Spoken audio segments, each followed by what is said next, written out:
بسم اللہ الرحمن الرحیم نحمدہ ونصلی ونسلم علی رسولہ الکریم۔ آج کی اس نشست میں سورۃ الفاتحہ کو کسی بھی مقصد کے لیے، کسی حاجت کے لیے پڑھنے کا ایک آسان طریقہ جو ہمارے مشائخ سے ہم تک پہنچا ہے وہ عرض کروں گا۔ وہ یہ ہے کہ یہ 7 روز کا عمل ہے اور اسے کرنا ہے سنت اور فرض کے درمیان، یعنی فجر کی نماز میں سنت اور فرض کے درمیان۔ بہنیں اپنے گھروں میں پڑھیں گے، بھائی گھر میں بھی پڑھ کر کے مسجد جا سکتے ہیں اور مسجد جا کر کے بھی اس کو پڑھ سکتے ہیں۔ طریقہ یہ ہے کہ سنت پڑھ لینے کے بعد 70 مرتبہ سورۃ الفاتحہ کو اس طریقے سے پڑھیں کہ بسم اللہ الرحمن الرحیم کی میم کو الحمد کے لام میں ملا دینا ہے، یعنی بسم اللہ الرحمن الرحیم الحمد للہ رب العالمین، اس طریقے سے پڑھنا ہے۔ جیسے جو 41 مرتبہ والا وظیفہ ہے اور 12 میرا بتایا ہوا ہے، تو بالکل اسی طریقے سے 70 مرتبہ اس کو کسی خاص مقصد یا حاجت کے لیے اتوار کے دن سنت اور فرض کے درمیان پڑھیں گے۔ پھر پیر کے دن اس کو 60 مرتبہ پڑھیں گے، یعنی 10 کم کر دیں گے۔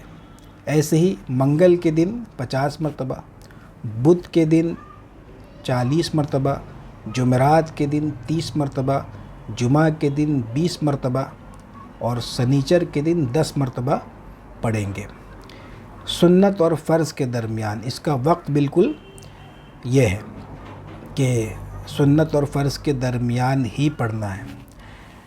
تو انشاءاللہ تبارک و تعالی جس مقصد کے لیے پڑھیں گے وہ مقصد پورا ہوگا، جو مشکل ہے وہ حل ہوگی، اور ہر پریشانی کے لیے، بیماری کے لیے، کسی بھی مقصد کے لیے اس کو پڑھ سکتے ہیں۔ جو احباب 41 مرتبہ سورۃ الفاتحہ کی پابندی کرتے ہیں اسی طریقے سے سنت اور فرض کے درمیان، ان کے لیے یہ طریقہ تیر بہدف ثابت ہو سکتا ہے کہ اگر وہ کسی خاص مقصد کے لیے پڑھیں گے تو وہ 41 مرتبہ والا وظیفہ بھی کریں گے، اور خاص اس مقصد کے لیے، کسی خاص مقصد کے لیے 70 مرتبہ اس طریقے سے اتوار کے دن پڑھیں گے، پھر 10 کم کرتے ہوئے حتیٰ کہ شنبہ کے دن یعنی سنیچر کے دن اس کو 10 مرتبہ پڑھیں گے۔ اور جس مقصد کے لیے پڑھ رہے ہوں گے اس کے لیے روزانہ دعا کریں اور توجہ رکھیں، مقصد کو ذہن میں رکھ کر کے پڑھیں گے، انشاءاللہ تعالی وہ مقصد پورا ہوگا۔